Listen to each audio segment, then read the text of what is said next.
مسلمانوں وہی حنیف پہلوان ہے جو مدائن سے نکلتے ہیں تو 14,000 لشکر ساتھ کو لیتا، پھر مدینہ منورہ آتا، جیسے حضرت امام حسین نے روضہ رسول کی حاضری کی اسی طرح حنیف پہلوان کی حاضری دیتے ہیں۔ ایک کوہرام سی مچنے لگتی ہے، ایک ہنگامہ ہو جاتا ہے، حنیف پہلوان ہوتے ہیں تو روضہ رسول سے آواز آتی ہے، اے میرے نواز اچھا میں نے تمہارے لیے تو دعا کر دی ہے، حسین کے لیے بھی دعا کی ہے، حسین شہادت پا گئے ہیں، ظالموں نے بے دردی کے ساتھ کھیل کھیل کے شہید کیا ہے، ان کے جان نثاروں کی جو ہے خون کے ذریعے بہائے ہیں، اے میرے نواز حنیف جاؤ قاتلان حسین کا بدلہ لے لے، قاتلان حسین کا بدلہ لے لے۔ مسلمانوں اب مدینہ منورہ سے آگے بڑھتا ہے، کون بڑھتا ہے؟ میں صرف نقطہ پیش کرتے ہوئے آگے بڑھ رہا ہوں، پھر شہادت بھی بول دوں گا، کبھی انشاءاللہ تفصیل کا وقت ملا تو میں ضرور بولوں گا، چونکہ داستان کربلا اتنا آسان نہیں ہے، اسی لیے تو میں نے سوچا کہ مفتی ظہور صاحبی کے حوالے مکمل وقت ہو جائے، مگر حضرت 1.25 گھنٹے میں جو ہے رخصت ہو گئے، امتحانات کی بارش ہوئی، یہ رحمتوں کی بارش ہے، یہ امتحان انسان ہر طرح جو ہے امتحان کے گھیرے میں ہے، اللہ تعالیٰ بندے سے امتحان لیتا ہے۔ دیکھیں میں بارش کے بندے گراؤں، کیا ان کا ذہن حسین کے داستان سننے کی طرف ہے یا بارش کے قطرے کی طرف ہے؟ مسلمانوں کبھی بھی اگر کوئی ذکر خیر ہو اور بارش بھی ہو تو دھیان خیر کی طرف ہو، بارش کی طرف نہ ہو، اس لیے اگر آپ کا دھیان خیر کی طرف ہو تو خیر ہے، بارش کی طرف ہو تو بارش میں بھیگ جائیں گے، بارش میں ساحل میں بھیگ جائیں گے۔ اس لیے مسلمانوں میں کہنا چاہ رہا ہوں حنیف پہلوان اللہم صلی اللہ سیدنا مولانا محمد بارک وسلم صلاۃ و سلام علیک یا رسول اللہ صلی اللہ علیہ وسلم ممکن نہیں، اب حنیف پہلوان کو میں چھوڑ رہا نہیں ہوگا، 4 گھنٹے میں بھی طے نہیں ہوگا، اور ایک بار درود شریف پڑھ لیجیے، اللہم صلی اللہ سیدنا مولانا محمد بارک وسلم صلاۃ و سلام علیک یا رسول اللہ صلی اللہ تعالی علیہ وسلم۔ حضرات اب میں کہنا چاہ رہا ہوں، حضرت امام حسین خط لکھے تھے نا، اب پھر میں وہی سمیٹ کے آ رہا ہوں، حنیف پہلوان باقی رکھتا ہوں، میں گاؤں کا ہوں کبھی بھی سنا دوں گا، کبھی میلاد کر لینا، یا چہلم شریف میں جو ہے، چونکہ چہلم شریف بھی منانا ہے، میلاد ہی کی شکل میں صحیح، اب کہیں گے کہ مولوی لوگ کے آمدنی کا ذریعہ تلاش کر دیں، ایسی بات نہیں ہے، کبھی گھسکا دیتے ہیں گھسکا ہی دینا، صدقہ دیتے ہیں سوجا پوری بول ہی دیا صدقہ دینا، مگر وہ داستان سننے کے لیے گھنٹے درکار ہے، اس لیے جب بات بولتے بولتے درمیان میں رہ جاؤں تو بات بند پڑے گی نہیں، مکمل سمجھ میں نہیں آئے گا، اس لیے میں وہ بات بتاؤں جس سے آپ کے بھیجے میں صحیح طریقے سے اتر جائے۔ اب میں کہنا چاہ رہا ہوں حضرت امام حسین شہید ہو گئے، شہادت بھی آپ نے سن لیا ہے، حضرت امام حسین شہید ہو گئے، یزیدیوں نے اپنوں کی لاشوں کا اٹھا کے جنازہ پڑھ کے دفن کر دیا، مگر حسین اور حسین کے جان نثاروں کی لاشیں پڑی ہے، یہ کیا ماجرا ہے؟ حسین کا در پڑا ہوا ہے، سر لے کے یزید کے پاس بھیجا جا رہا ہے، حسین کے سر کو لے کے شمرلعین، آپ نے سنا شمرلعین لے کے تلوار کے نوک پہ لے کے جا رہا تھا، حضرت سکینہ جو پیاس سے جو ان کی زبان سوکھ کر کانٹا بن گئی تھی، راستے میں جو وہ گھوڑے کی پشت سے گر پڑی تھی، حسین کا سر دیکھ رہا کہ میری بیٹی راستے میں گر گئی ہے، سکینہ گر گئی ہے، حسین کے سر میں جو ایک وجد آ گیا، حسین کے سر جو ہے مچلنے لگے اور اس زور سے جھٹکا دیا، شمرلعین کے ہاتھ سے وہ تلوار چھوٹ کے نیچے زمین پہ گر گئی۔ ذہن حاضر ہے؟ سننے کا موڈ ہے؟ محبت سے بولیے یا حسین۔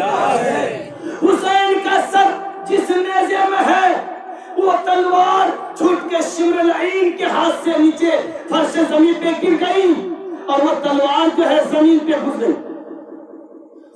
گھس گئی اور تھوڑی سی تلوار کی نوک جو ہے باقی باہر رہے، حسین کا سر اسی میں ہے۔ शिमरलाइन और तमाम लाइन पकड़ के उस तलवार को निकालना चाहा कि मैं निकालूं, मगर ज़मीन जो है पकड़ ली। रब ने फरमाया ज़मीन पकड़ ले, चाहे लश्कर आदा यजीदी लश्कर के तमाम लोग पकड़ के खींचे, मगर तुम छोड़ना नहीं। ऐ ज़मीन तलवार को पकड़ के रख ले। तलवार को ज़मीन पकड़ ली।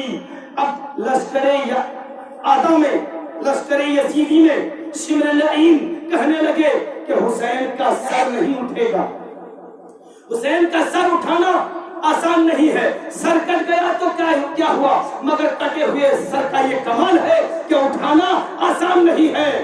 ऐ लोगों, जो ज़ैनुल आबिदीन जिनके हाथ पांव को बांधकर कैदी बना के घोड़े की पुश्त पे बैठा दिया गया है, उसको उतारो। उतारने के बाद हुसैन के सर के सामने लेके आओ। अल्लाह अल्लाह, कितना जुल्म है। ये भूखा प्यासा बीमार ज़ैनुल आबिदीन, जिसको सुनने के बाद हर दिल कांपने लगते हैं, हर दिल रोने लगता है। हज़रत ज़ैनुल आबिदीन को घोड़े की पुश्त से, वो भूखा प्यासा ज़ैनुल आबिदीन, वो मज़लूम, वो ज़ैनुल आबिदीन, वो मुसाफिर जिनके बाबा को जो है शहीद कर दिया गया, वो ज़ैनुल आबिदीन को घोड़े की पुश्त से नीचे उतारा। उतारने के बाद वो जालिम शिमरलाइन कहने लगे, इनकी पीठ पे कोरे बरसाओ। हुसैन के सर के सामने जब तक ज़ैनुल आबिदीन अल्लाह की बारगाह में दुआ नहीं करे तो हुसैन का सर नहीं उठेगा। ये तलवार को जमीन नहीं छोड़ेगी। मुसलमानों, तारीख गवाह है, हज़रत ज़ैनुल आबिदीन बीमार है, इस कदर बीमार कि उठने की ताकत नहीं, उठने की सकत नहीं है। इस कदर बीमार कि लाठी के सहारे भी खड़ा नहीं हो पाते। इस कदर बीमार को, ये शदीद बीमार को, ये शदीद बीमार इंसान ज़ैनुल आबिदीन को भी उतार के उनकी पीठ पे जो है कोड़े बरसाए जा रहे हैं, कोड़े पर कोड़े बरसाया जा रहा है। अहले बैत अताहर की तमाम औरतें, सैयदा ज़ैनब भी रोती है, सकीना भी रोती है, शहरबानो भी रोती है मुसलमानों, और कहती है मेरे जो है भाई को, जिनके भाई के रिश्ते, भाई का जो है जिनके भतीजे के रिश्ते, वो भतीजे का हवाला देते हैं कि इनकी पुष्ट पर कोरे मत बरसाओ, इसके अंदर ताकत नहीं है, बीमार है, बीमारी की वजह से ये कमजोर हो गया है। मगर जालिम नहीं माना, कोरे बरसाता रहा, यहाँ तक के कहा ऐ ज़ैनुल आबिदीन हाथ उठा के रब से दुआ कर दे कि ये हुसैन जिस तलवार की नोक पे है, ये तलवार को जमीन छोड़ दे, और नहीं तो कोरे मार मार के यही हलाक कर दूंगा, कोरे मार मार के हलाक कर दूंगा। हज़रत ज़ैनुल आबिदीन रब की बारगाह में अर्ज़ करने लगे, परवरदिगार, ये मज़लूम पर इतना जुल्म हो रहा है, मेरे बाप की शहादत के बाद भी उनके बेटे पर इतना जुल्म हो रहा है। हज़रत ज़ैनुल आबिदीन इमाम हुसैन की सर मुबारक की तरफ रुक करके फरमाने लगे, ऐ मेरे बाबा जान, ऐ मेरे बाबा जान, तलवार समेत ऊपर उठ जा, और नहीं तो तेरे बेटे के अंदर ताकत नहीं है कि कोरे बरसाया जा रहा है, बर्दाश्त कर ले, कोरा बरसाया जा रहा है, बर्दाश्त कर ले। हज़रत ज़ैनुल आबिदीन जो ही दुआ किए, दुआ करने के बाद जमीन तलवार को छोड़ दी, खुद ब खुद तलवार ऊपर आ गई। शिमरलाइन उस तलवार को लिया, लेने के बाद जो है मुसलमानों, वही ज़ैनुल आबिदीन है, वही ज़ैनुल आबिदीन है जिनकी नस्ल से अहले बैत अताहर आले मुस्तफा की नस्ल जो है बाकी है, जो वाजिबुत ताज़ीम है, वाजिबुत ताज़ीम है। अगर जा रहे हैं तो मैं कहूंगा कि रुक जाए, मैं खत्म करने जा रहा हूँ। मैं चूंकि समझता हूँ कदम के हरकत और सकनात को, मैं जबरदस्ती नहीं करता, और नहीं तो दास्तानी करने वाला। मैं समझ रहा था कि हनीफ पहलवान की बातें, चूंकि नरोशनी पढ़ी अल्लाहुम्मा सल्ली अला सय्यिदना मौलाना मुहम्मद तारिक वसल्लम सलातो सलाम अलैहि या रसूलल्लाह सल्लल्लाहु तआला अलैहि वसल्लम। शायर कहता है, गमे हुसैन का मौसम है, रो लिया जाए, गमे हुसैन का मौसम है, रो लिया जाए, जिगर के जख्म को समसम से धो लिया जाए, जिगर के जख्म को समसम से धो लिया जाए। अगर आपके दिलों में जिगर है, दिल है, तो हुसैन के नाम से बुलंद आवाज से बोलिए, या हुसैन, या हुसैन। मैं चाहता हूं कि हुसैनी हमेशा जिंदा रहे। क्यों? इसलिए कि हुसैन के मरने का गम नहीं, हुसैन मरे कहाँ है, जिंदा